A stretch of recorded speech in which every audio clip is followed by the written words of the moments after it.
Donc, qu'est-ce que mon grand-père m'a appris? Sans doute beaucoup trop de choses pour que ça tienne en 4 minutes. Donc, je vais être concise.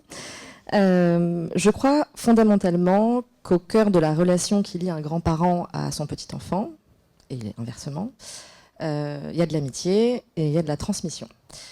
Alors la première chose que mon grand-père m'a apprise, c'est qu'on peut être très très ami avec quelqu'un de beaucoup plus âgé ou de beaucoup plus jeune que soi. Et l'amitié, la conversation, qui a animé notre amitié pendant presque 40 ans, a pris fin en décembre. Mais comme il m'a aussi appris que les cerveaux communiquent, que l'esprit communique, j'ai parfois l'impression qu'elle se poursuit, cette conversation. Et moi aussi, je pense à beaucoup de sujets dont j'aurais aimé discuter avec lui. Et ça m'amène au deuxième pan de ce qui régit la relation grand-parent-petit-enfant, la transmission de choses acquises, de choses innées, parfois un peu des deux. Donc si je devais retenir aujourd'hui quelque chose que Alain m'a transmise, mais qui m'a appris aussi à utiliser, sans que ça étonne personne, je choisirais les signaux faibles. Toute mon enfance, il m'a rappelé, il m'a expliqué que j'étais socio-perceptive. Lui, il était très clairement. Il le tenait peut-être de sa mère, mamie. En tout cas, il avait la conviction de l'avoir transmis à ses fils, Jérôme, mon père, et Rémi, mon oncle, et à moi. Alors nous avons passé beaucoup de temps à travailler ensemble sur cette capacité pour en faire une compétence, pour qu'elle me devienne utile. Donc je me souviens de beaucoup d'échanges, d'interviews à Chalmaison, dans son bureau, à Villevilliers, dans la cuisine. Finalement, je me rends compte que plus que des échanges, c'était peut-être des séances de travail. Il m'a permis de mettre un mot sur ces antennes que j'avais et que beaucoup d'entre nous ont ici, peut-être tous. Et il m'a appris à m'en servir, à en faire une compétence, quelque chose qui me soit utile au quotidien. Sentir les évolutions ténues d'aujourd'hui, anticiper les tendances lourdes de demain. Alors aujourd'hui, moi je suis Chief Product Officer chez Woodrive, qui est une société française, exportée en Europe, qui compte 450 collaborateurs, donc qui n'est pas énorme, mais qui est conséquente, qui a 20 ans.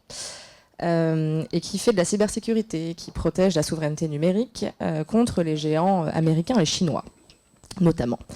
Alors, si une grande partie de mon travail repose sur l'analyse de données, de faits, de chiffres pour tenter de prendre les bonnes décisions, je pense qu'une des raisons qui font que je le fais plutôt bien, à mon humble échelle, et que j'arrive à construire certaines voies du futur, en tout cas pour mon entreprise, c'est justement la socioperception, l'analyse des signaux faibles. Les comprendre, les décoder, décoder ce qui m'est envoyé par les entreprises d'aujourd'hui pour construire ce qui sera important, créera de la valeur pour elles demain, et qui permettra évidemment à l'entreprise pour laquelle je travaille de continuer sa croissance. Et c'est dans ce travail d'analyse des signaux faibles que mon grand-père m'a aussi appris quelque chose de très important dont on a beaucoup discuté aujourd'hui, enfin ce matin, qu'écouter tout le monde, ça crée de la valeur. Il était à l'écoute des gens ordinaires, j'en fais partie. Moi aussi, j'essaie d'être à l'écoute de tout le monde, je pense qu'on devrait tous l'être. C'est ça qui m'a aussi conduit à prendre position, à m'engager pour l'inclusion de la diversité. J'étais en Suisse il y a quelques semaines pour faire une allocution au Cercle suisse des administratrices. C'est naturellement d'ailleurs que j'ai ouvert mon propos sur la métamorphose humaniste. Cette inclusion de la diversité, c'est pas quelque chose que je défends vainement, et je ne défends pas que pour des raisons éthiques ou morales, mais aussi parce que je sais, et on l'a prouvé à de nombreuses reprises, ça nous rend meilleurs, ça nous rend plus efficaces. Il y a une vraie corrélation entre diversité et succès.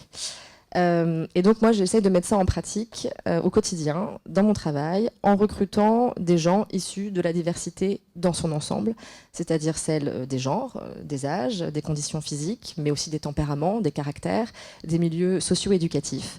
Et ce faisant, j'ai pu construire une équipe qui a moins de biais cognitifs, qui est plus agile, qui est capable de voir des situations, des problèmes sous différents angles pour trouver des solutions innovantes, qui est capable de se challenger dans la construction et en toute bienveillance.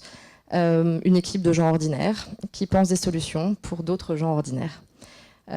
J'essaie de transmettre tout ça à ma fille, et c'est là que ça devient compliqué. Oui, bon, bref. Quand je la vois, Rose, tous les jours, et que je la vois s'épanouir auprès de nous, auprès de ses amis, je me dis qu'elle aussi, elle a des antennes, qu'elle aussi, elle est socio-perceptive. Et alors, j'y vois, moi, une forme d'éternité, que je vois aussi ici, avec nous tous. Et j'y trouve beaucoup de réconfort, parce que c'est difficile, et j'y trouve beaucoup de joie. Voilà, merci.